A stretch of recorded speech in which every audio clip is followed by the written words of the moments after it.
So let's talk about how it went down when we first met. Your daughter brought home me and introduced me as her boyfriend. And what did you think?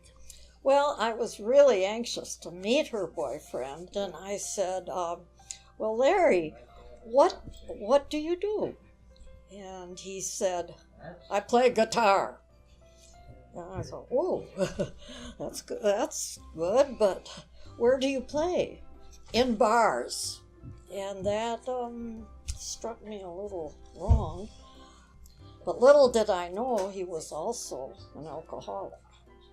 And so then a little time later, she announced that we were engaged. And how did you respond to that? My heart was broken. And I thought, this can't be. And so I asked my ladies at Bible study to pray that this would not go through. And I asked friends to pray, and I prayed hard that this wedding would not happen. But it did happen.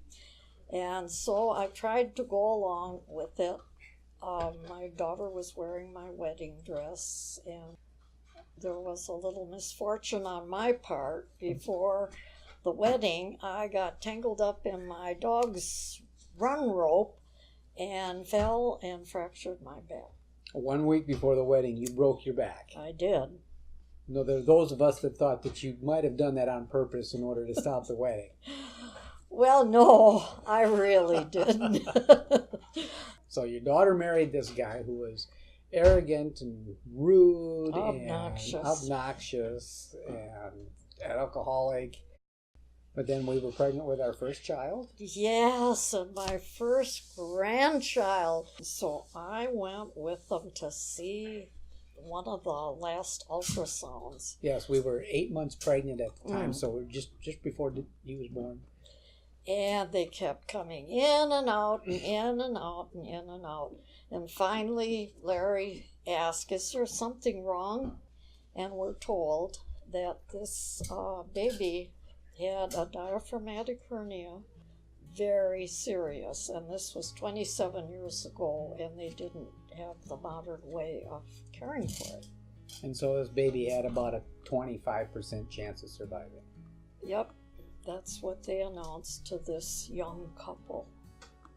I had grown up in a tradition in church where infants were baptized. And I was thinking, if this kid's not going to make it, do I need to baptize this guy, 10 seconds out of the womb? And so I began reading the Bible for myself for the very first time in my life. And I began studying what the Bible says about salvation and learning the Gospels. And I was hearing stuff in the Bible that I hadn't heard in 29 years of going to church. David was born, and he was very sick. We just about killed ourselves trying to keep that kid alive. I mean, we had to stay up at night and feed him, and he would throw up, and we were just quivering with fatigue the whole time. But during this time, I was reading my Bible, and I finally figured out I'm not saved, and I finally gave my life to Christ through that whole ordeal. And how did it turn out? Oh, wonderful. And I could see a softness that came around Larry, who before his demeanor was so hard and different, and now it was soft and understanding. And what happened to our son? Well, he grew up, and he's 27 years old, and he spent a week with me last week. Wonderful young man. Yes. What would your advice be to people who have a similar situation? Their child is marrying a dud. How would you I guess the only way would be to just keep praying. Because praying for the dud.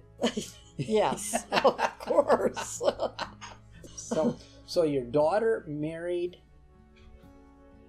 this arrogant alcoholic guitar player, and you had your whole church Bible study praying that she would not go through with the wedding, but it went through anyway.